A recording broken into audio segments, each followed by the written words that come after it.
Hoi, wij zijn Janneke en Leonie en we lopen op dit moment Valkenburg binnen. Dat de komende paar weken is omgedoopt tot Kerststad. Ja, en het voelt hier nog een beetje als stilte voor de storm. Maar zo meteen komen wij in het grote kerstgeweld en wij gaan jullie een sneak peek geven van wat er hier allemaal is te doen.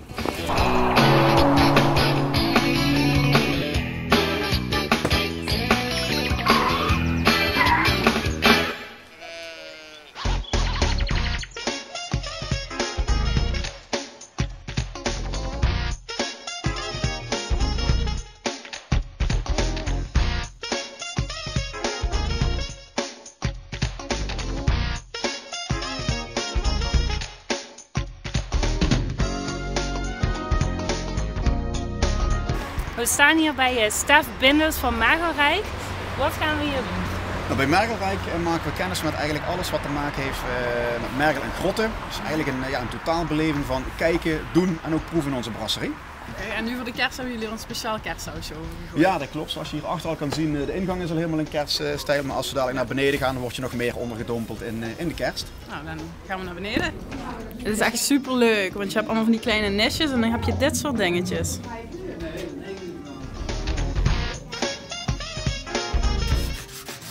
Heb je het leuk, Leo? Ik heb iets.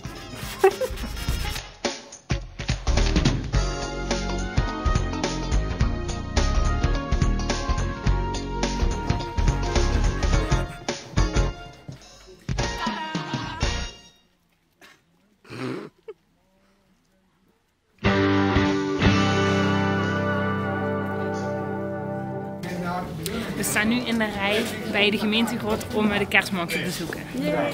Shoppen, shoppen.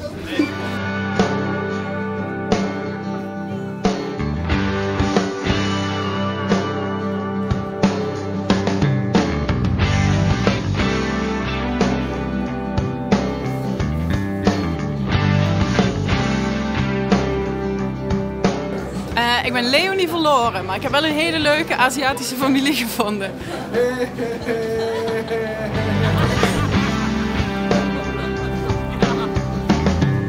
Nou, ik heb het gelukkig weer gevonden. En we zijn nu bij de Fluwelengrot en daar gaan we nog een kerstmarkt bezoeken. Yay!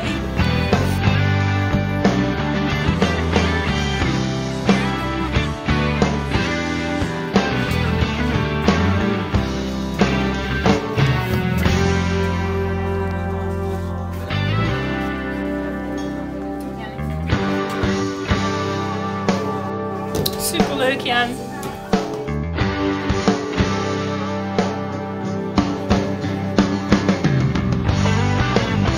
Na 3 kerstmarkten hebben wij het ultieme kerstgevoel wel te pakken, of niet? Ja, maar ook wel een beetje trek. Dus als je het goed vindt, gaan we verder op de Route d'Amuse.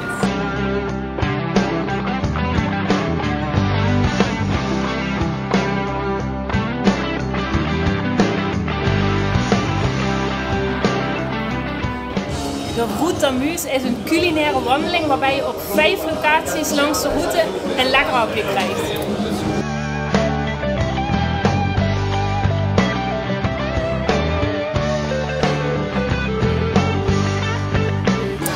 Onze buikjes zijn weer gevuld en als feestelijke afsluiter van vandaag staan we nu te wachten op de kerstparade die elk moment kan gaan beginnen. En alle andere kersttips lees je in onze kerstblog. Veel plezier!